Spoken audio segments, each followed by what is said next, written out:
I used to track everything a lot more closely than I do now. I used to pay a lot more attention to acidity levels and watch my fermentations. And now I consider all of these ciders my friends, and I live with them slowly, and I respond to them, and I live with them over time. I'm never serving anything less than a year out. It's often more like 3 or 4. I ferment really slowly at cool temps, and then I'm doing taste evaluations in the spring. I'm responding to what I find. I'm not doing any manipulation. And so I started to wonder why I was tracking everything so much.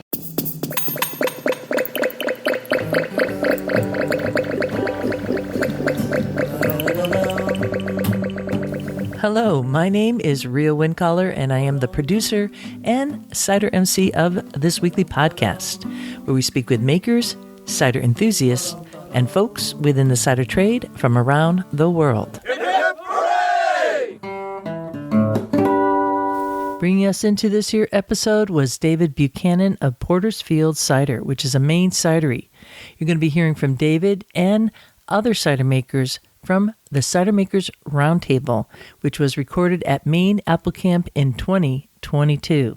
That main presentation is going to be going live in this here episode, but first we do a little bit of housekeeping. I get to tell you about the sponsors of Cider Chat, and also to remind you that, we just entered Season 8 of Cider Chat. So there are currently 7 seasons, episodes 1 through 350, that can all be found at the podcast archive page at ciderchat.com. And each season has its own page, and you'll be able to just scroll down that page, see different photos from the featured guest, and get a sense of what that episode's about. In addition, at ciderchat.com, you're able to go directly to the show notes for each episode. So when I make a mention on the podcast, there's always a link in the show notes so that you don't have to write it down while you're listening. Because I know some of you are listening while you're working in the cidery, or you're riding your bike somewhere in the middle of the Netherlands, or perhaps you're driving the car. I don't want you to worry about writing down anything. Just enjoy the chat here. Sit back, enjoy it, because we got a humdinger of a conversation on this panel of cider makers. Whether you are a professional cider maker or not, you're going to find it. I found it really enjoyable in terms of different viewpoints from both David Buchanan, who has a very particular type of sense about this, to John Stein, who has a brewery and is making cider. And then you have Zach Kaiser, who has a newly opened cidery with a team there at Upsalem Cider, which was right by Maine Apple Camp. That was just a beautiful setting, a beautiful remade barn. Oh my gosh, what they're doing there. That was really cool. And then you also have Jared Carr of Cornish Cider Company. I first ran into Jared back in 2019 and was able to try some of the ciders, and I was certainly wild. Or maybe it was 2018. I can't remember. The years are just kind of blending into each other. But that's where you're able to see photos and get a little bit more in depth, and that's all at ciderchat.com. So before I digress further and keep on going off task, which I have that kind of tendency to do, because there's a lot to be said each week on Cider Chat. We're going to be talking a little bit about our sponsors coming up, talking about the annual trade conference, which is called CiderCon, which is going to be taking place in Chicago. The American Cider Association's annual trade conference called CiderCon is taking place January 31st through February 3rd. Now, the first day, on the 31st, it's all about cider tours. And I'm looking at the schedule right in front of me, and you can too by just Googling CiderCon 2023. It'll come up there. Or go to ciderassociation.org. On Tuesday, the 31st, that's the tour day. That's the day that we kind of all go out and field out into the area and the region and get to go check out different cideries that we never, otherwise be able to check out. And also check out things about Chicago. And there's one tour in particular that I'm looking at. It's called the Bronzeville Neighborhood Tour, and that's taking place in the morning of January 31st, and it's being led by Sherman Thomas. who is also known as Dilla. And Dilla is a big TikTok sensation and a Chicago historian. And Dilla will be leading us through the historic neighborhood that is the center of the African American life and culture in Chicago. It's been historically known as Black Metropolis. And, I think about this. I'm looking at why the heck isn't this sold out? Because you know what? I am going on that tour. After attending Richmond and going to the Jackson Ward tour, you know damn well that I'm going to be going to this tour because I have a feeling this is going to be blowing my mind. And I want to encourage you, if you are someone who wants to delve into culture and see what is inspiring people in our history, this is the kind of tour to go on. I mean, shoot, which tour do you think Anthony Bourdain would be signing up for if he was attending CiderCon? Hell yeah, it would be the Bronzeville Neighborhood Tour because Anthony loved talking about the culture and checking out what was a local dish. That's what informed him. It was the politics. It was all those flavors that really drive a society and inform us. So I'm checking out the Bronzeville Neighborhood Tour. I hope you definitely are part of the tribe that's there and we get to hang out in the morning and just get loaded up with hanging with Dilla. That's going to be insanely cool. So again, check out the cider tours, get on them because, they are going to sell out. It's just a guarantee. It's just a matter of time. So that's Tuesday, January 31st. And then on Wednesday, the 1st, there is the TTB Boot Camp, which is all working with the feds and the regulations around labeling and different requirements. Basically, the hoops that you have to jump through and know. And you got to know it because when it comes to alcohol, you can't be messing around there for a lot of good reasons. So that is always a must attend when you are in the cider trade. There's also the Certified Palmier exam. Those are the folks who want to get certified as a palmier, which is the same thing as one would be as a sommelier, only it is for cider. So good luck to everybody taking that exam. And then there's a tap room success workshop, which, look, who out there in Ciderville who has a cidery and has the ability to serve on premise wouldn't want to take a workshop like this? There's just so much to know to be able to keep up with your business. And that's what CiderCon's about, is really allowing you to kind of get refreshed, hanging out with people, and then also to get the tools needed to scale up. Look, I attend podcasting workshops and conferences. So this is no different by also attending CiderCon. And that whole day kind of continues with newcomers networking. And then there's a meetup for folks who are professionals and people of color.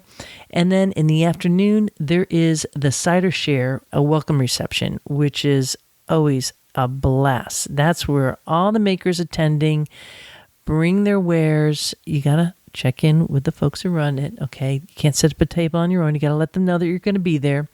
They have some munchies to have, and then you just go around and you get to just a whole buffet of cider in front of you. That is kind of like the kickoff event for CiderCon. And then Thursday and Friday, it's all about workshops, and there is amazing workshops. You could get all the details, download the schedule at ciderassociation.org and start checking off your boxes, pre-plan now.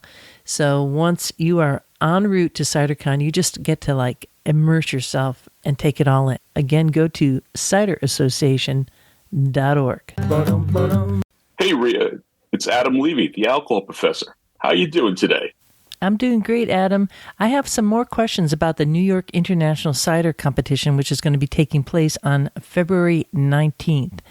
Now, my particular question here is going to be about the judges, but I want to remind people before we get there that there is a promo code that you could use to get $10 off your submission, and that's by putting in chat23.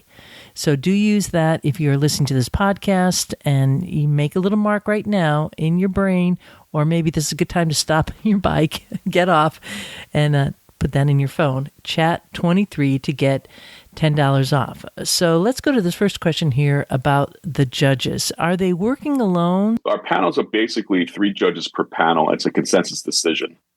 So they basically, we tally the scores, we look at how they're rating things, and then if there's any questions, we go back and ask them again, anything you want to clarify. But basically, it's a consensus decision. And again, there are 3 judges per panel. Is the cider that's being submitted, does that all get sent to New York State? We actually use Western Carriers, which is the largest liquid bonded warehouse in the East Coast, 1 million square feet. That's where we receive all our samples. It's in North Bergen, New Jersey. So if you already have a distributor's already at Western Carriers, they can transfer their inventory to my inventory, and there's no shipping charge. For those who are shipping from out of state or from other places, you ship directly to Western Carriers.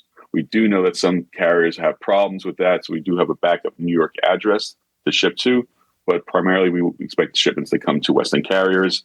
For those who cannot ship to New Jersey, of course, of our wonderful liquor laws, we have a backup New York address to use and contact us directly for that. It's also on the entry forms. What separates this competition from other competitions that are taking place? What really separates our competition from all the other competitions, and that includes all my wine and spirits competitions, as well as the competition I run in Berlin and Melbourne and Asia, is that all our judges are trade buyers. And they're judging by category and by price. My philosophy is that trade buyers truly know what consumers want, not the so-called experts. I'm an expert. Most people listening to this podcast are an expert. But do I know what will sell at what price? I don't know.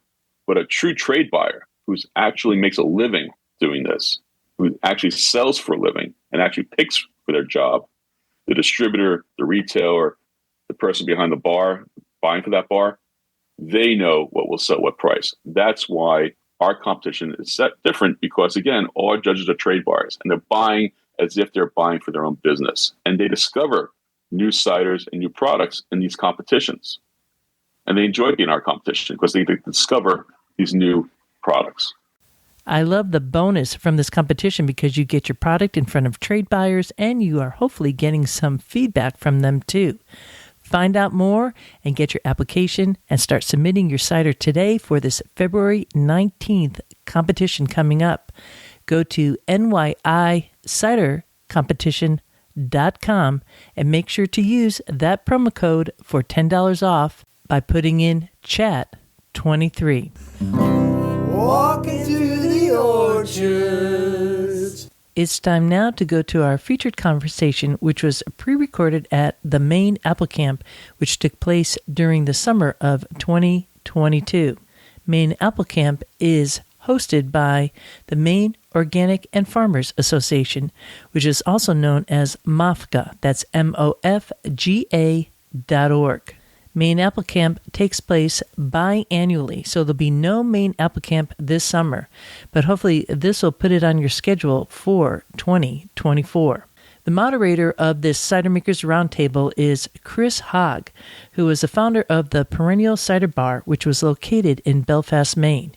You'll also be hearing from Zach Kaiser of Absalom Cider, Jared Carr of Cornish Cider House, David Buchanan of Portersfield Cider, and John Stein, who is making cider at Fogtown Brewing.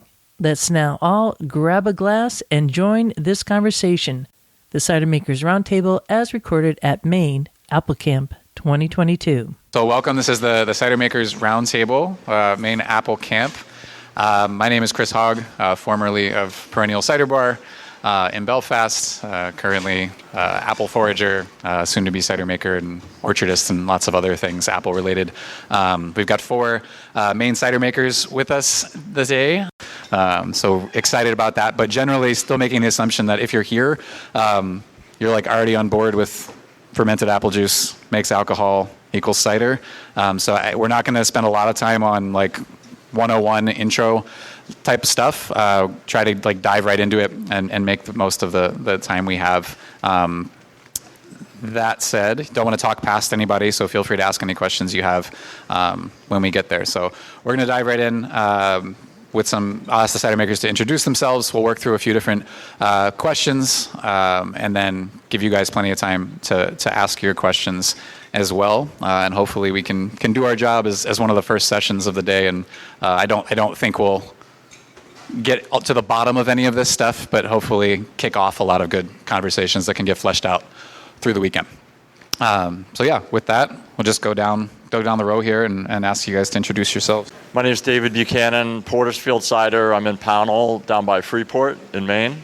I've been licensed since 2015. I have a tasting room since 2010. I've been collecting apples, mostly early American apples. I also go out foraging for wild seedlings, and if I find interesting fruit that way, graft for my orchard. I've planted close to 250 varieties of apples over the years to experiment. I have a couple of flagship ciders and then small batch ciders that change season to season, depending on what I'm finding. They're mostly wild seedling apples. I serve those only from my tasting room. So what motivates me, I think, is trying to help bring back this largely forgotten traditional drink, exploring the flavors through American apples and wild seedlings, bringing the community together at my tasting room to experience these. And thanks for coming. Hi, I'm Jared Carr with Cornish Cider Company. We're in Cornish, Maine. It's just my wife and I. And in Cornish, it used to be a big apple town. So I started in the brewing industry, and I was doing cider at home. I was interested in both equally. There was no job in the cider industry at that time. But Cornish used to be a big apple town, so I really wanted to move back and start this sort of project there.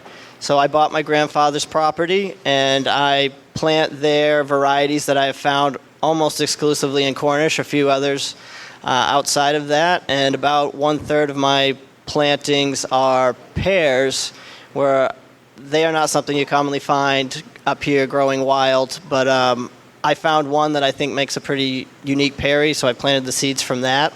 And now I have about 100 trees that are just starting to bear fruit. I also experiment a bit with ice ciders and different ciders just from freezing the juice and what I can do with that. And we're just self-distributed between basically Scarborough to Blue Hill. Yep.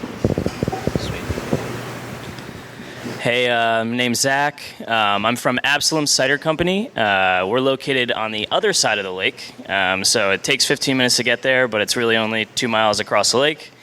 And yeah, so we're kind of focused on making dry ciders, co-fermentations. We make ice cider as well. We have a 60-acre farm that we're still... we've only been open for the last 6 months, so we're still figuring out what we want to do with that land, but it's kind of, we're very interested in bringing back apples to that property.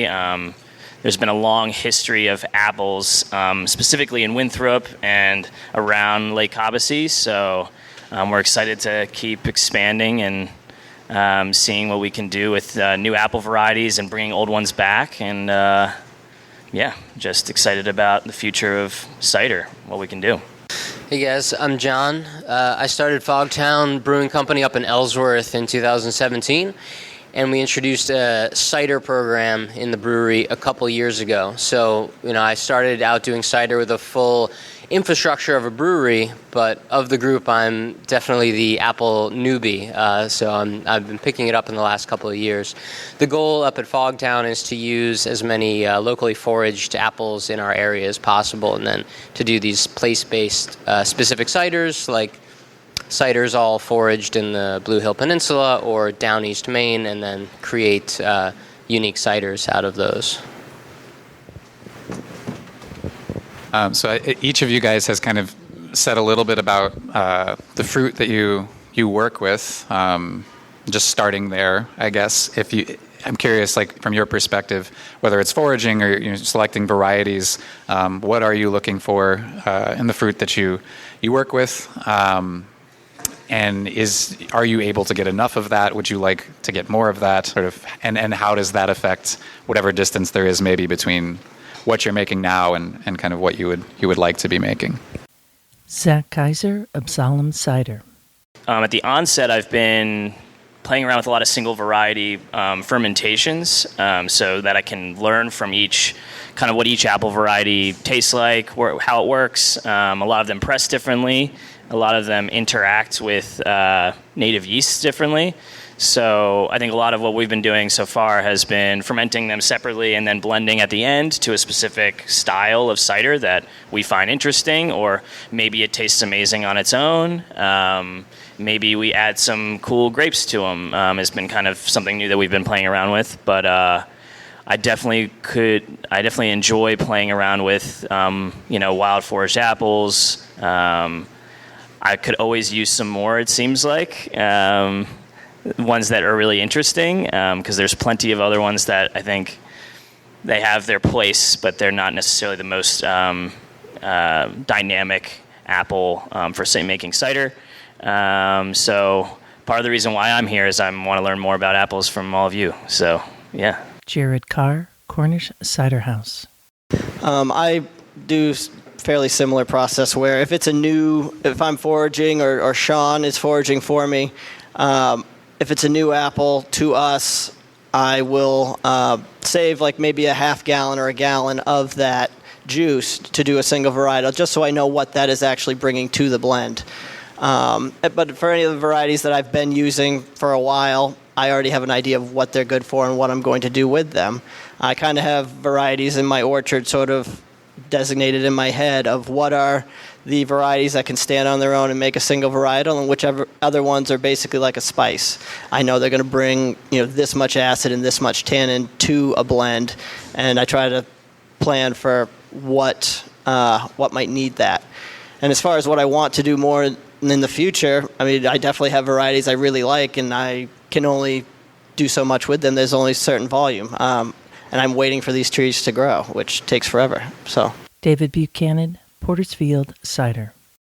When I'm out foraging, I'm as selective as I can be. So I find that I pick maybe 1 in 10 of the apples that I find. I'm looking for bittersweet apples.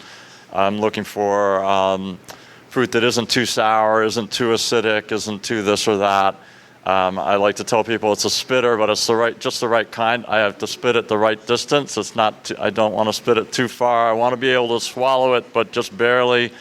So I'm fussy about the apples, and that's a real treasure hunt every year. It's a scramble, and I usually can't go back to the same fruit. So I put things up in different vessels as much as possible.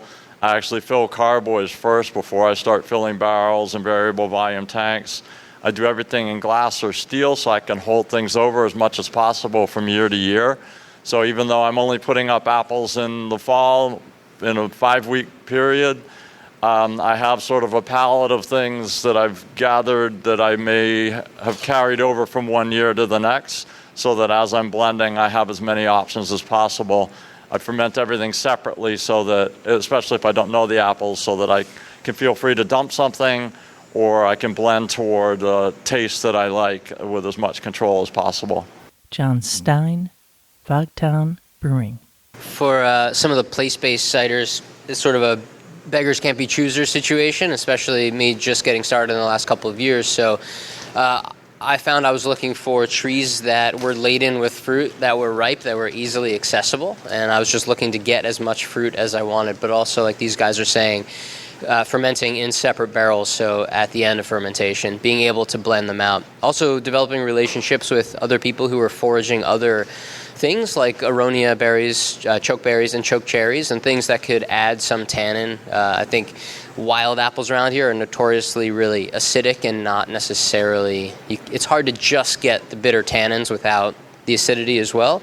So being able to add bitterness back in at the end with other fruits and berries, if you're not an apple purist, even hops that we grow as well or find wild can be used, or have been used in some of my ciders to bitter on the back end. I also tried purchasing some bittersweets as well because I couldn't find any in great quantity, so I reached out to a local orchard and bought a bin of bittersweets, pressed them, fermented them out, and then I had this juice to really play around with and see what it was actually like to have this single varietal juice to mess around with. So yeah, building off of that, I'm curious if access or waiting time or any of these things weren't obstacles or challenges. Are there particular varieties or sort of like a wish list blend, or maybe limit it to 5 or something if you can, but that you would love to have, that you think are really great, whether it's something you've selected from a seedling, or an heirloom that you really like, that you've found works really well for you, that you would love to have more. Perhaps there's some orchardists here. Let's not call it a list per se, but just a few. While we're here. David Buchanan, Portersfield Cider. My favorite find right now is the rootstock of an abandoned orchard in Lisbon Falls.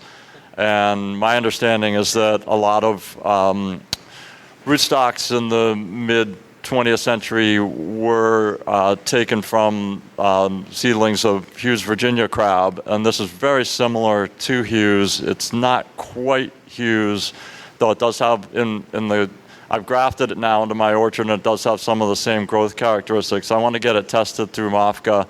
I think it's the best cider apple I have.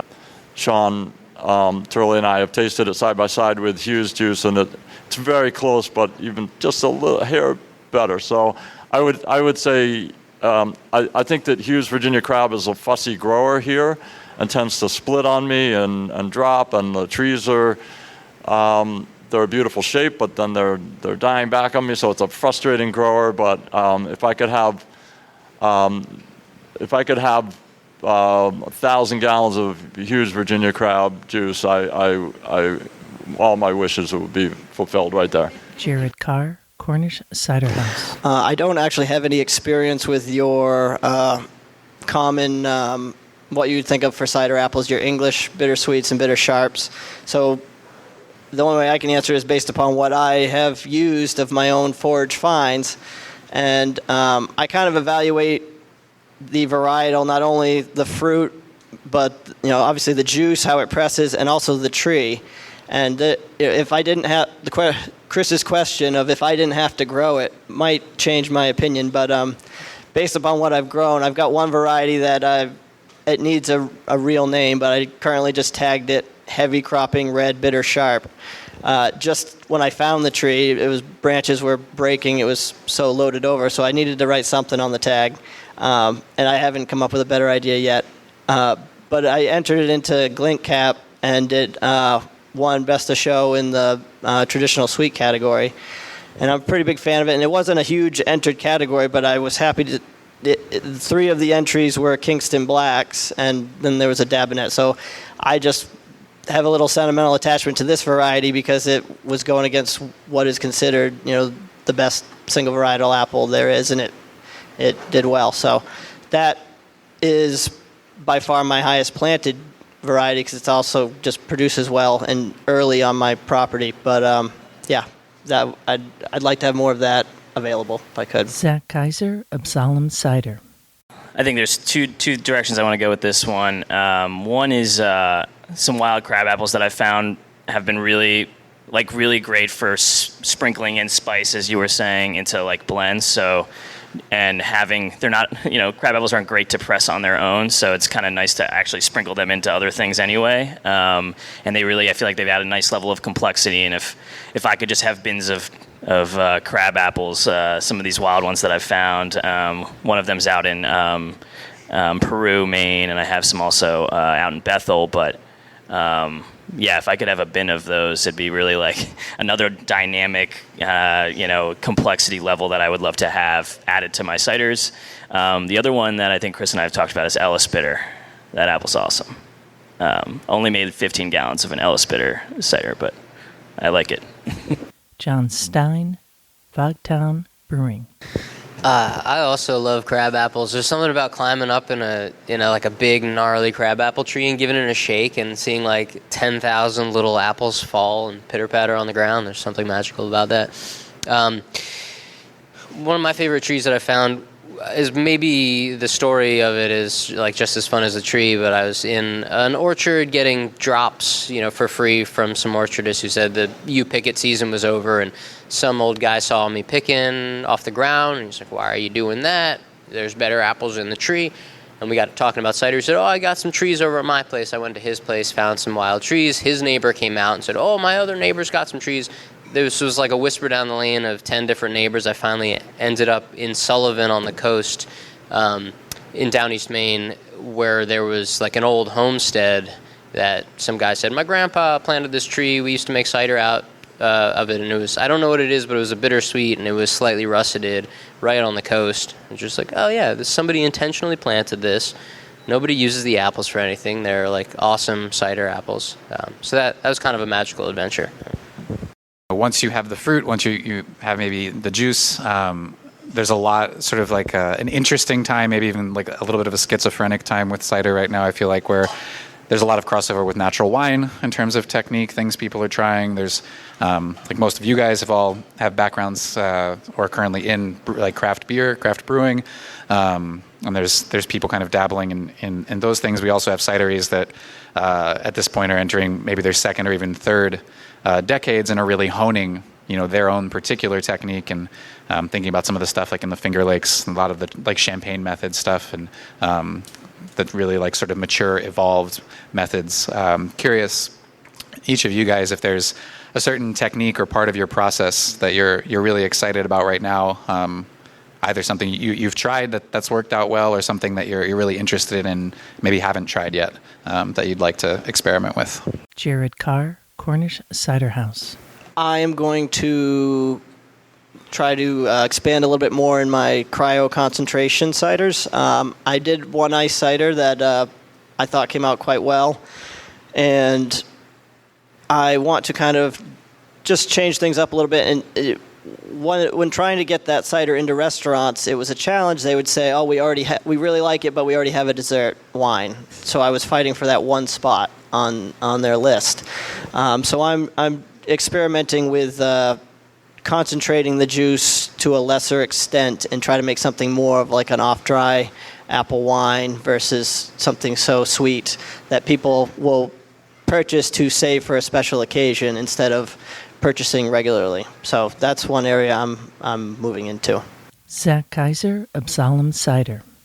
I think one thing I've been trying to do with a lot of my ciders is express like really get the true essence of fruit. So I think I've actually there's certain types of fruits that I feel like to be aged in barrels, but a lot of times I like starting them off in stainless steel just because I can get a better sense of what is that variety going to have, like what kind of fruit character can I get from it, and expressing that to people is really exciting. I think going off of that, I think sparkling method ciders are really fascinating to me and exciting because they bring that to life, that fruit character in a lot of ways, and I want to integrate that more into some of the ciders I'm making, and I think it's a cool way to kind of like, I don't know, it keeps things fresh and it keeps things lively and makes it a great like celebration drink.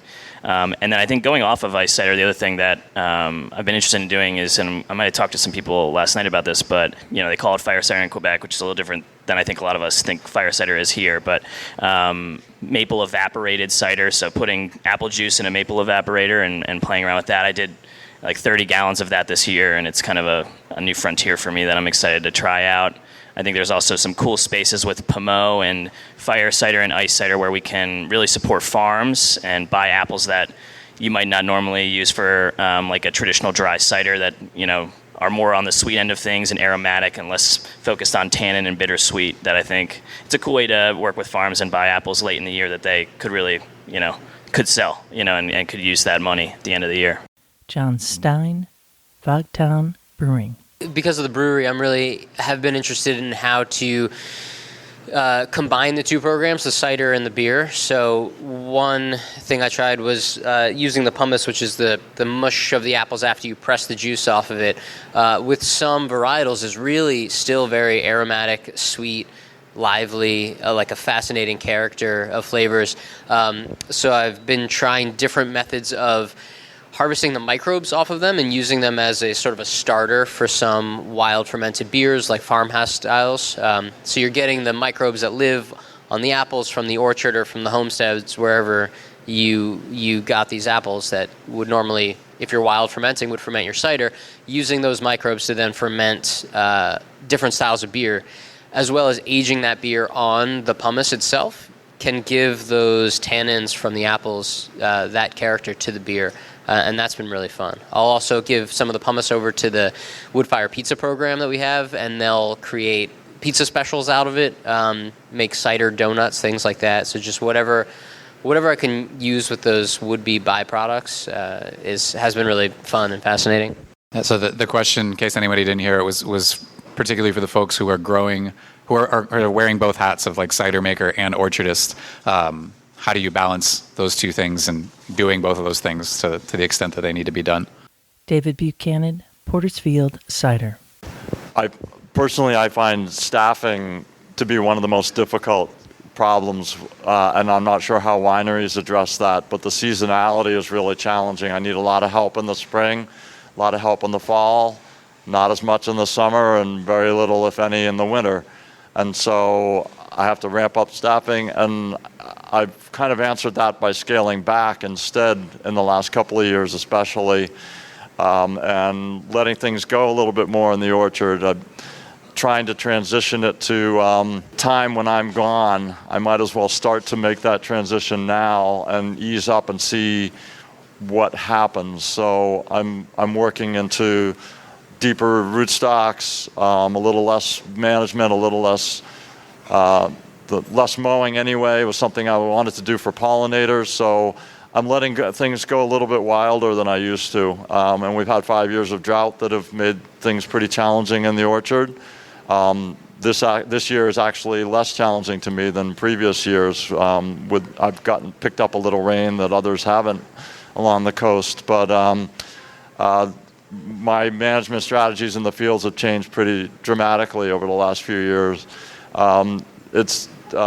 Fall has always been a challenge for me because I had 4 afternoons a week that I was serving customers, and then that left 3 days to go out and do everything else, to do all the foraging and the picking and the pressing, and there just weren't enough days in the week.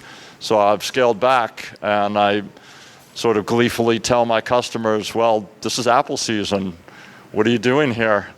Come back in March. So I still do tastings in the fall, but I'm working for a better work-life balance. That's definitely a question, and I'm curious how other producers manage the seasonality. It really is a challenge. Jared Carr, Cornish Cider House. It's the seasonality for sure, and how do I manage it? I don't do either one of them well. I don't give either of them enough time. I have 3 kids, so a lot of my orchard work is done with one of them in a wagon behind me as I'm going through and grafting or whatnot. But I do less foraging than I used to, but I'm lucky that Sean has picked up that slack for me. And like David has said, where I've been much more picky about what trees I'm going to forage because I know I have much less time, and so a lot of the trees that I like that I've grafted onto my property, and I brought a couple samples to the tasting the other day. They're what is starting to fruit on my property, but I haven't been to that original tree since I had kids. So, and it's also focused a lot of, that's one reason I'm working more on ice ciders, is that I have more time in the winter to press. Zach Kaiser, Absalom Cider. Just kind of going off of David's point, I'm so early in my orcharding career, I can't really speak to the time commitment, but I know I'm neglecting it is probably the only thing I know. I would say if we could convince people to drink more cider, not just in October, that would be amazing, because I'm about to enter tasting room season also, first time opening it in the fall, and I know it's going to be a problem. So yeah, I think convincing people that cider is not just drank in October and November and September would be fantastic for the industry as a whole. We can then enjoy it all year round and not have this huge smush in October. But John Stein, Fogtown Brewing.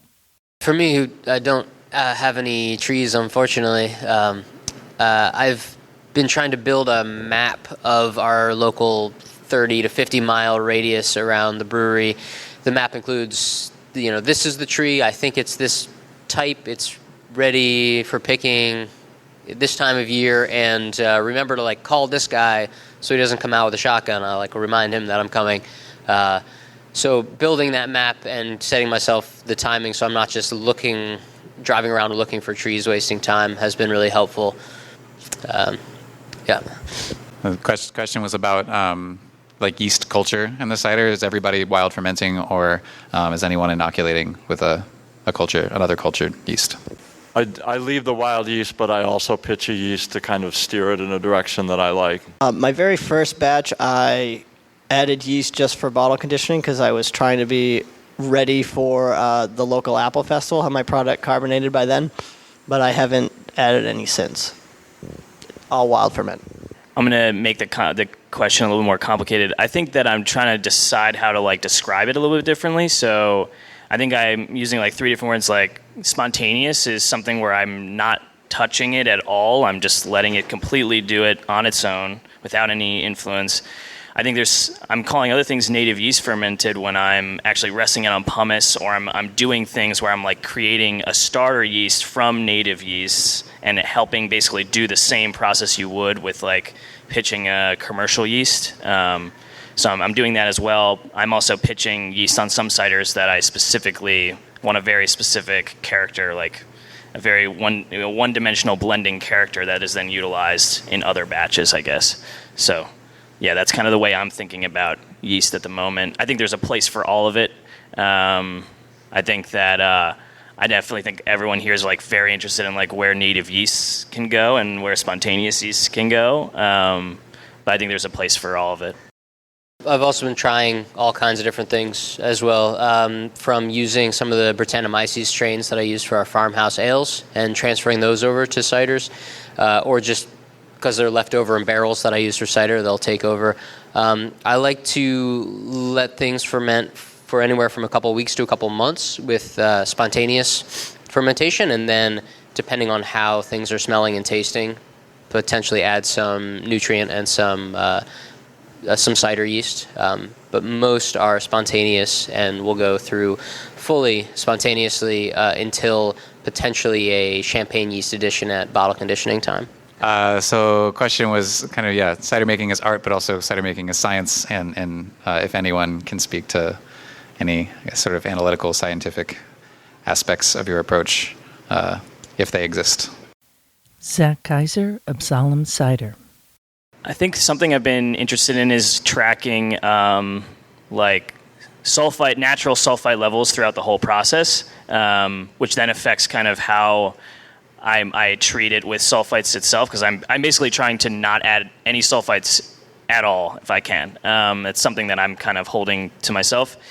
That's been something I've been tracking more, because there's a lot of variations within that where natural sulfites are kind of going in and out of the fermentation. In the same way, I'm tracking acid, which indirectly affects how much sulfites you would add. So they're connected very much on an axis, and they affect each other very much. So constantly keeping up with that can make it basically allow me to make the most natural product I feel like I can make when I'm able to keep an eye on that the whole time. I think that's the one thing I track the most over anything else. I would love to learn more about studying the yeast that's living on my apples and things like that. And then there's science within apple varieties that is obviously, I think everyone here is fascinated by. I don't even need to speak to it, I think. I think within the fermentation, acid, pH levels, titratable acidity, and then that relationship with sulfite levels has been something I'm most interested in, seeing how that reacts and it affects how natural the product can be. I used to track everything a lot more closely than I do now. I used to pay a lot more attention to acidity levels and watch my fermentations. And now I consider all of these ciders my friends, and I live with them slowly, and I respond to them, and I live with them over time. I'm never serving anything less than a year out. It's often more like 3 or 4. I ferment really slowly at cool temps, and then I'm doing taste evaluations in the spring. I'm responding to what I find. I'm not doing any manipulation. And so I started to wonder why I was tracking everything so much. And so as I'm blending, I slowly aggregate the ciders, and I think about them, and I live with them, and I taste them. And my bottom line is, what do I want to drink? And that becomes a fairly rigorous standard when you think about it. If you don't overthink it, you actually respond to what you want to have a full glass with a meal, what you want to drink, and that is my guiding principle. So I guess you could call it more art. It's refining my palate over using my brain. I guess my brain is slowly atrophying as I do this, and increasingly I think my palate is improving, and I know what I want in my glass, and I really enjoy watching the ciders mature and change. I just finished serving a 2017 forage cider in my tasting room, and it really evolved over the years. It was quite tannic, it softened, it mellowed. It became over time everyone's favorite cider. So I learn a lot from my customers too. I consider what I'm doing to be a kind of dialogue between the trees, me, and my customers. I learn a lot from what people want to drink and what they buy, and I see their eyes light up. So it's not a scientific process any longer for me. I've certainly considered getting a microscope and tracking the yeast and watching, but I use my taste buds now more than anything else. Has your palate changed over the course of your cider career? Like, have you specifically drank something differently over the last, I don't know, how many years it's been? I think when I started, I wondered what this drink could be, and now I have a sense of what I'm trying not to be too consistent, because I can't say here's your flight of 4 ciders that all taste the same. So I feel like I've done my job in the tasting room if no two people agree about what they like, and that is usually what happens. So I feel good about that, as long as everything matches my palate. So there's a range of things that I like. Nearly everything I make is dry. Sometimes there'll be a cider that has some residual sweetness with enough tannin and other things going on to balance that. I'm not sure I could describe the ciders I like exactly, but I'm still. I mean, we're all evolving and learning as we revive this drink, and learning what it can be and what we want it to be. And so for me, that's been a 12-year process and level of engagement, and I think I do know more year by year what I like to see in front of me. Since we're at Maine Apple Camp, the question of I guess like as cider gets more established, more people are drinking cider. Surely still like lots of room to grow in terms of more cider drinkers, but I think there are so many cideries popping up. There are like areas where there's a density of cideries starting to establish, and I think with that, starting to see cider as more of a reflection of whatever apples are available. You know, we're kind of privileged to have this landscape that's covered with wild fruit here, but you know, if you're in the Northwest and you know you're closer to kind of industrial apple production, maybe you're making bigger volumes of just like seconds, dessert juice, and so on. I suspect we might hear more about that at the tasting this evening. In terms of regional cider styles, maybe starting to develop as time goes on, both with that, as folks get a sense of what the apples are in their particular place, but also as there starts to be more of a density of producers to collaborate, do things like this, share ideas, figure out what's working, kind of inform each other. Curious if you think there is something at this point, such as like a Maine Cider Style. If not, what do you think that might look like? And that could be like really big picture stuff, could be like really big, really minute things. I've heard a couple things already just that like you've all mentioned in your own processes that seem to be developing kind of side by side just because of where we are. So curious. I don't want to make it sound like that's like where we ought to be going too. Feel free to like refute the idea that like we should have, cider regions with their own particular profiles and things. Jared Carr, Cornish Cider House. To talk about a Maine style, I guess you'd have to talk about the ingredients. And currently, I mean, when it comes to forage fruit, I mean, a foraged apple is a unique individual apple. There's no real, I mean, you can run every, the full range of the genetics when you're talking about foraged fruit. So and then other than that, everybody would just be using what we can commonly buy from our commercial orchards. I don't think we're at a point where we could really define a Maine style yet. I'm hoping, I would like to see our local orchard community start planting for this industry.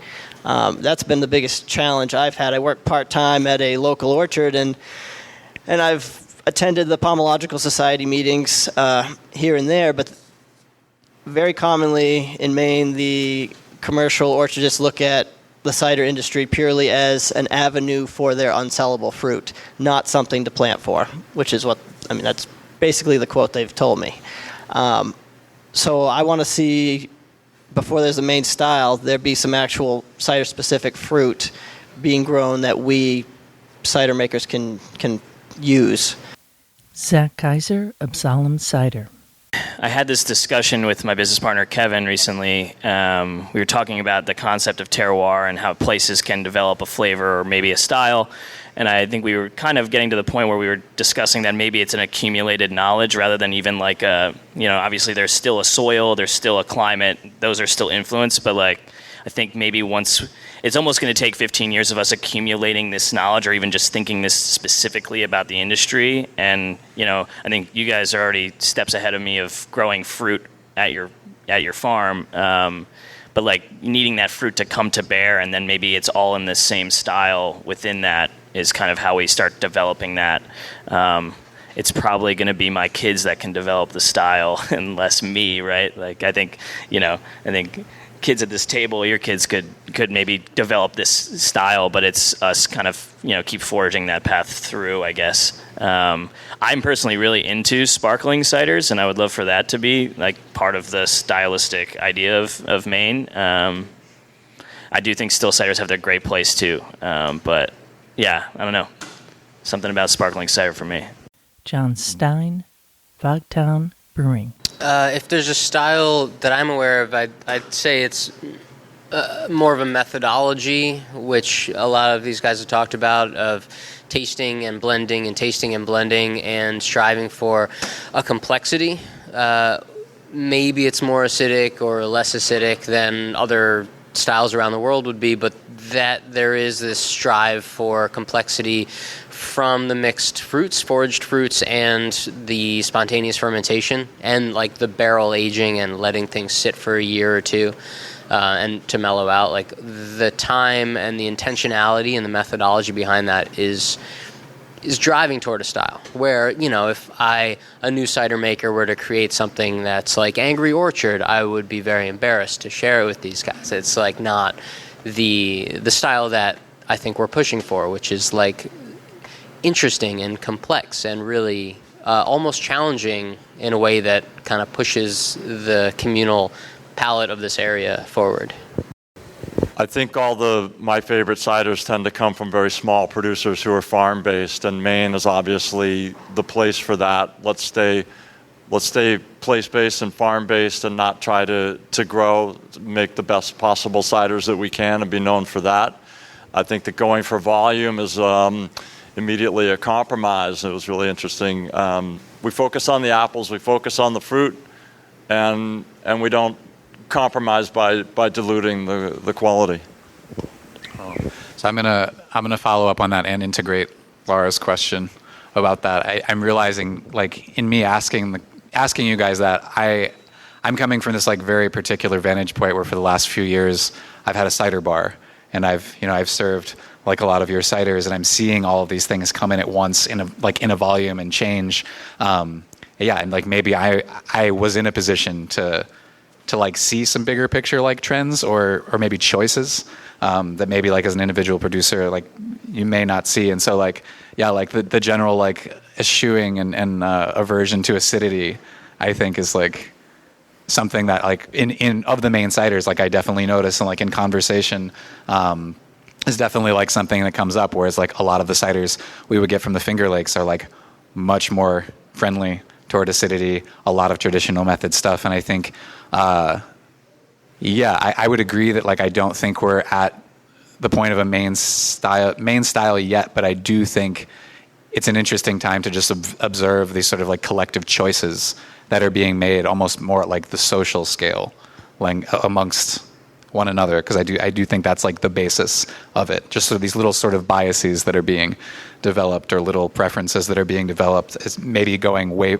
much further toward establishing a local style than maybe any one producer may actually realize. Would you like them to confront head on why they hate acid? Also, why do you hate acid? if you do? Jared Carr, Cornish Cider House. I don't hate acid. Most of my varieties that I forage for would fall into the bitter sharp category. Very few of them, I would say, are out of balance with high acid when I make a single varietal out of them. If I have any of those varieties, I don't plant very many of them. So I'd say, yeah, I don't plant very many bitter sweets. I have maybe 3 varieties and less than 10 trees probably total. Everything I plant is mostly bitter sharps, but mild bitter sharps. Zach Kaiser, Absalom Cider. I don't have a problem with acid. I do like some sharp apples.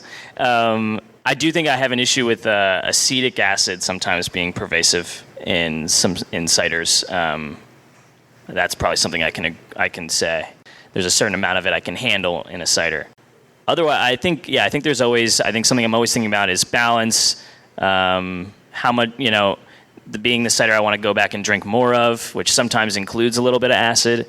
Yeah, just kind of thinking about expressing fruit flavor all the time. Definitely another focus. But acid is sometimes a part of it. Sometimes it does. I do not want it to be a part of the expression. David Buchanan, Portersfield Cider. I think sometimes when we get a group like this together, let's face it, when we start drinking cider, we push each other a little bit. And it's like, how much tannin can you handle? How much acidity can you handle? But there's kind of a happy middle. I like a balanced drink. And I want, and that's going back to what I said before, I want to know that I can drink a pint glass of something. So I want just the right amount. And you sort of decide tasting where that should fall. I used to get confused with the acidity question. I'd listen to Claude Jellicoe's telling me less acidity, less acidity, less acidity, and then I'll go to New York gatherings where everybody's saying more body, more acidity, and it just made my head spin. And I still don't know exactly where I come down on that, but I feel like I've kind of come to a comfortable middle. I'm not trying to push the boundaries. I want a full-bodied, balanced drink. That was a nice way to end this Cidermakers Roundtable with that little parting word from David Buchanan of Portersfield Cider. I want you to know, though, Ciderville, that there is an additional audio component to this, which was the Q&A. It's 30 minutes long, which would make this episode a little bit longer than my storage capacity at my host site. Now, you might be saying, what the heck does that mean? Well, it's kind of like, you can only afford so big of an Apple storage barn. Well, that's true in the podcasting world. Each file is an X amount of data. And so I am kind of capped unless I go to another level. And I've had this problem in the past, and one of the ways that we work this out is by getting support from you out there in Ciderville who finds value in this podcast. You could hit the donate button. That helps out a lot. Or become a patron of Cider Chat via the Cider Chat Patreon page. Because even after 7 years and 350 episodes, Cider Chat is still listener-supported podcasting and can use your help so I could keep on producing these episodes and rolling them out to you every week. Check it out at ciderchat.com, the donate button, and also the link to the Cider Chat Patreon page. Or Google it. It's Cider Chat and Patreon, which is spelled Patreon. And to all the fine patrons out there in Ciderville, do look for that extra 30-minute Q&A that will be going live at that page so you could keep on delving into this conversation, because we talk a little bit about the clay pot, the amphora that they now have at the cidery. We hear about climate change and a whole bevy of topics. It's really interesting and definitely worth your time. And of course, it's available to anyone who becomes a patron today. Help support your cider podcasts and help keep cider going up around the world. And with that, I leave you here. This is a Real Wind Caller signing off for now. Looking forward to seeing you in Ciderville. Strange apples, bitter sharp. Strange apples, juicy and ripe.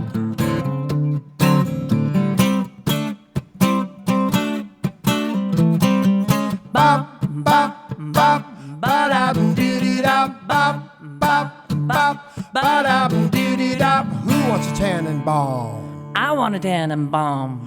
Who wants to pull them down? I'm gonna pull them down. Hey, hey, hey, apples.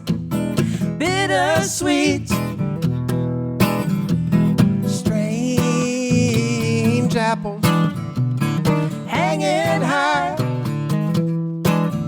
Got them strange apples.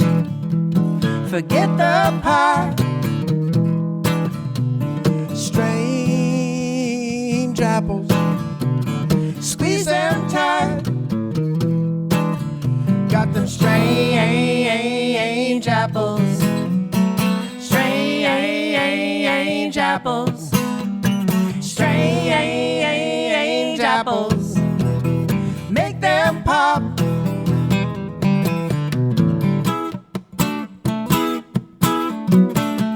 Pop, pop, pop, ba-da-dum-doo-doo-da, pop, pop, pop, ba-da-dum-doo-doo-da. Who wants a Tannenbaum? I want a tannenbaum. Who wants to pull them down? I'm gonna pull them down. Hey, hey, hey, hey, hey, apples. Come and see. Plenty strange apples for you and me. Strange apples. Strange apples.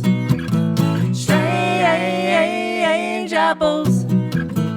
Make them pop. Pop, pop, pop. Ba-da-doo-doo-da. Pop, pop, pop. Ba-da-doo-doo-da. Pop, pop, pop. Ba-da-doo-doo-da. Pop, pop, pop. Pop, pop, pop, pop, pop. Yeehaw!